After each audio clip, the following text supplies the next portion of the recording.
friends, I'm going to tell you a silly story about Bondapalli.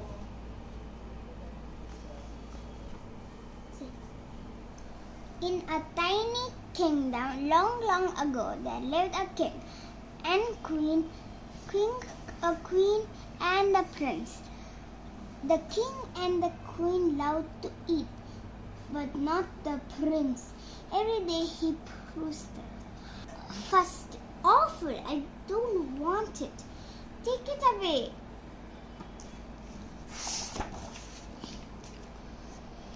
The queen could bear it no longer. One day she marched into the royal kitchen, stamped her foot and wiggled her finger at the cook. Make something the king will eat.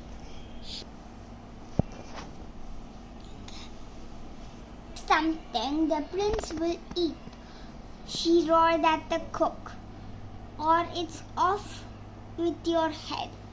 The royal cook was terrified. All night he worked and chirped and chopped, he boiled and he baked, he sliced and he diced. He tired, he fired, and then he cried, "Wow, I'm going to die."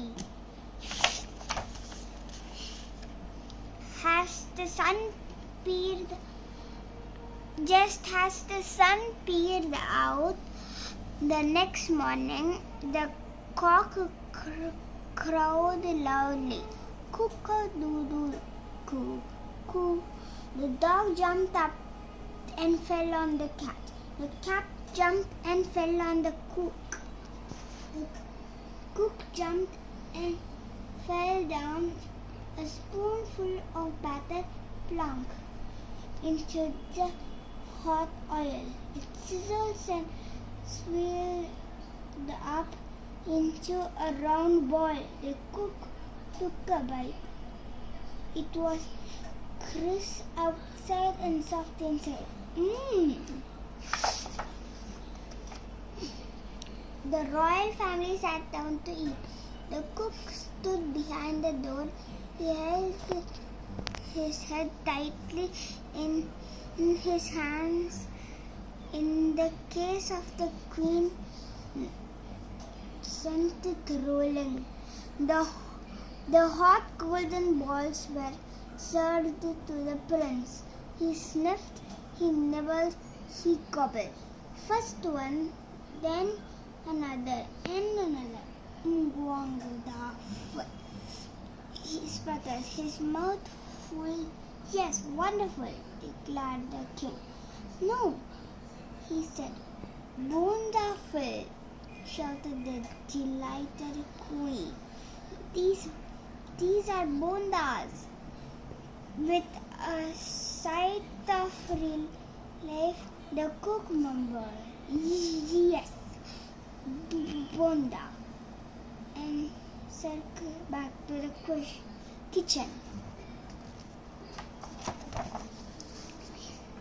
From that day on, the prince ate bondas morning, noon, and night. Everyone in the kingdom ate bondas morning, noon, and night, and the people grew rounder and rounder, just like bondas. They got stuck in the doorways, so they built round houses with round doors, round beds, and round chairs. The kingdom soon to be known as Bondapalli.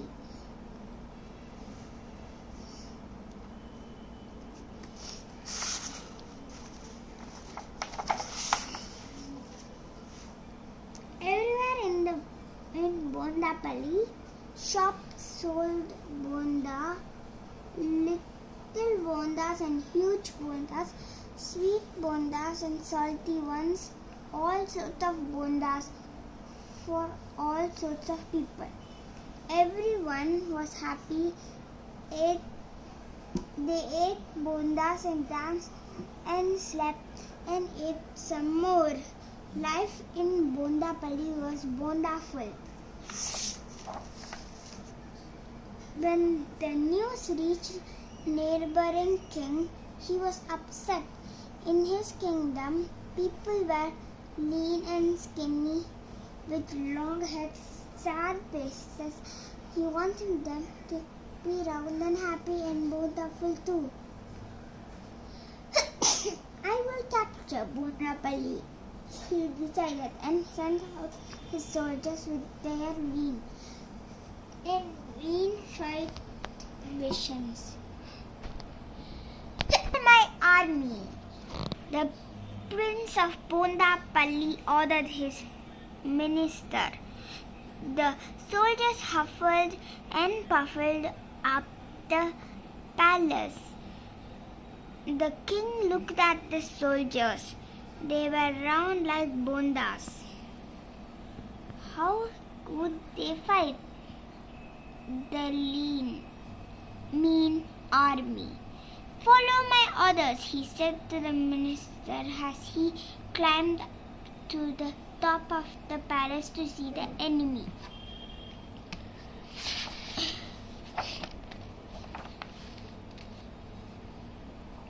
But just as the moment the cook came out with a pile of hot bondas,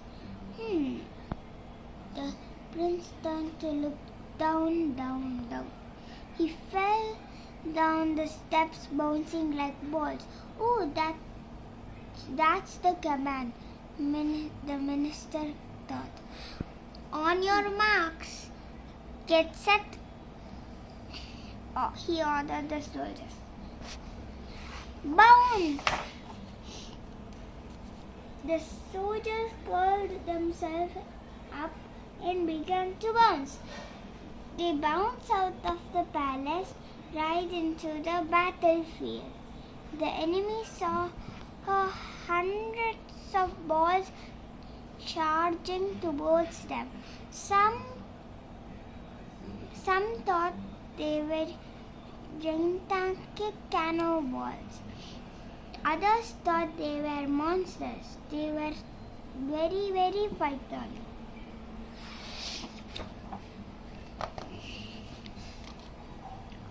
Bondapalli soldiers bounced into the enemy. Boink!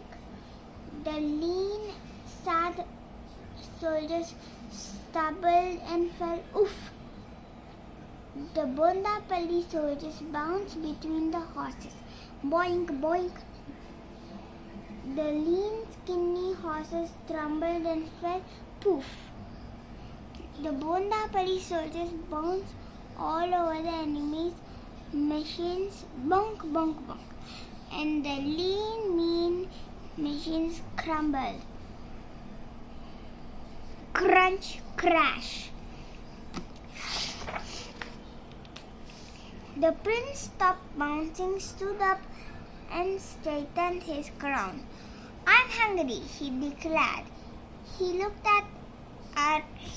around and smiled. Everyone join in. It's Bonda time. The royal king ran out mortars of hot bonda. The king and queen, the prince, the people, and the lean, skinny soldiers with strong, sad faces sat together and gobbled up the bondas. And everyone cheered. Long live bondas, long live bondas, long live Bondapalli.